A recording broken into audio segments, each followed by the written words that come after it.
आप सभी को जय मसीह। थंबनेल में तो आपने पढ़ ही लिया होगा, JMC नहीं जय मसीह लिखें। आज मैं आपको इस छोटी सी संदेश में मैं क्या कहना चाह रहा हूँ कि हम लोग JMC नहीं परंतु जय मसीह लिखें। ये मेरा अपना व्यक्तिगत विचार है। मेरे व्यक्तिगत विचार से आप सहमत नहीं भी हो सकते हैं। मैं यह कहने का प्रयास बिल्कुल नहीं कर रहा हूँ कि JMC लिखना गलत है, परंतु मैं इसके संबंध में दो बातों को मैं रखना चाहता हूँ। प्रियो, आजकल जो है हर चीज़ शॉर्ट में लिखा जाता है, शॉर्ट का ज़माना है, और इस क्रम में कभी कभी हम उन बातों को भी हम शॉर्ट में कर देते हैं जो वास्तव में हमें नहीं करनी चाहिए। इसीलिए मैंने आज का ये वीडियो बनाया है कि हम लोग JMC नहीं परंतु जय मसीह लिखें। इसके पीछे दो कारण है। पहले तो देखिए, JMC सभी लोगों को समझ में नहीं आता है। मान लीजिए अगर आपके साथ में एक अन्य जाति जिन्होंने प्रभु को विश्वास नहीं किया, आपके साथ में आपका मित्र या आपके कोई पड़ोसी आपसे यात्रा कर रहा हो या आपके साथ में हो और आपके मोबाइल में JMC लिखकर आता है और उस जगह पर अगर आप उपस्थित न हो तो उसे बिल्कुल समझ नहीं आएगा वास्तव में ये JMC है क्या। लेकिन अगर उस जगह पर जय मसीह लिखकर अगर SMS आता है तो देखने वाले को, पढ़ने वालों को पूरा क्लियर हो जाता है, स्पष्ट हो जाता है कि आप एक मसीह है और ये वो व्यक्ति आपको एक मसीह अभिवादन जय मसीह लिखकर भेज रहा है और आप एक विश्वासी है। प्रिय, मैं आपको संक्षिप्त में क्या बता रहा हूँ, मैं आपको पहले बता दिया JMC लिखना गलत नहीं है, लेकिन हमें कभी कभी इन बातों पर गौर करना चाहिए कि परमेश्वर ने हमें उद्धार देने के लिए, हमें अनंत जीवन देने के लिए, हमें अनंत आशीष में लाने के लिए उन्होंने कभी भी शॉर्टकट का रास्ता नहीं अपनाया। 33.5 साल तक उन्होंने इस पृथ्वी पर गुजारा और हमारे समान दुख सहा, हमारे समान कष्ट सहा। अंत में क्रूस का बलिदान, बहुत दुख यातना सहकर उन्होंने हमारे लिए क्रूस में लहू बहाया। परमेश्वर ने भी इस सारे ब्राह्मण की रचना करने के लिए 6 दिन लगाया और 7वां दिन उन्होंने विश्राम किया।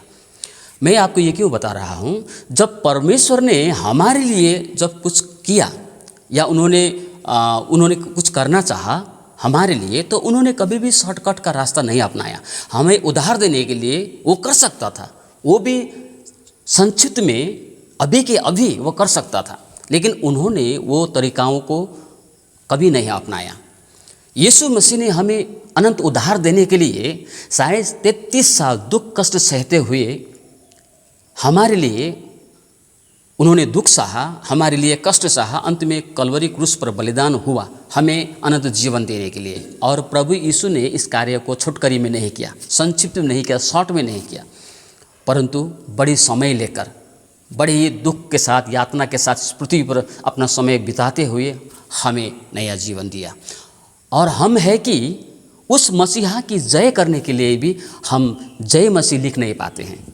खुद की सुविधा के लिए और जल्दी के लिए हम लोग JMC टाइप करके हम SMS भेज देते हैं।